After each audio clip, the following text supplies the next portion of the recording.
یہ محمد آصف، یہ بھی سرکاری ملازم ہے، یہ 8 سال سے لاپتہ ہے۔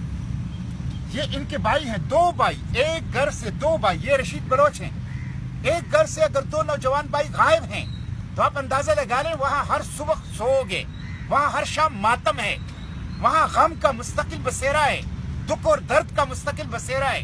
تو یہ آپ دیکھیں، راشد حسین بلوچ 2018 سے 6 سال ہو گئے، اس کو متحدہ عرب امارات سے اٹھایا گیا، پھر پاکستان لایا گیا، ریکارڈ پر ہے کہ پاکستان لایا گیا، انلیگلی لایا گیا اور یہاں ان کو غائب کر دیا گیا۔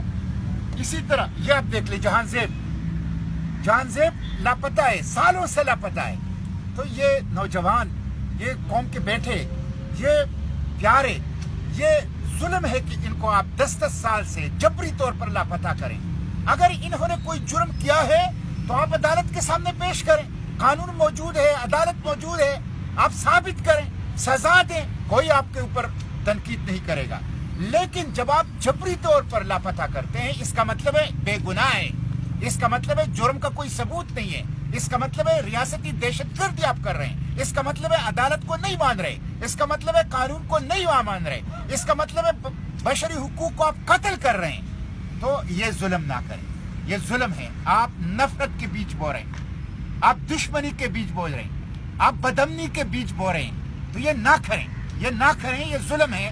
اس لیے یہ جہان زیب بلوچ، راشد بلوچ، یہ رشید بلوچ، یہ آصف بلوچ اور یہ سعید احمد بلوچ اور اسی طرح دوسرے، یہ پیارے سارے، یہ سب ہمارے بچے ہیں، ان کو بازیاب کر دیں۔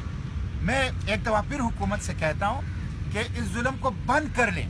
ابھی چند دن پہلے تربت میں آپ نے سالوں سے جو نوجوان غائب تھا، بالاج بلوچ، آپ نے اس کو بازیاب کیا، اور بازیاب کیسے کیا؟ لوگوں کو پتہ چل گیا کہ وہ ان کے پاس ہے، آپ نے ان کو سرفس کر کے باہر لا کے قتل کر دیا۔ سی ٹی ڈی وہ کاؤنٹر ٹیررزم ڈپارٹمنٹ نہیں ہے، وہ کمپریہنسو ٹیررزم ڈپارٹمنٹ ہے، وہ خود ٹیررزم کرتی ہے۔ سی ٹی ڈی ٹیررسٹ ان یونیفارم، وہ یونیفارم کے اندر دہشت گرد ہیں۔ اس لیے ان کے خلاف FIR درج کی جائے، ان گمشدگیوں کا بھی اور بالاج بلوچ کا بھی۔ میں بلوچ بچیوں کے ساتھ اظہار یکجہتی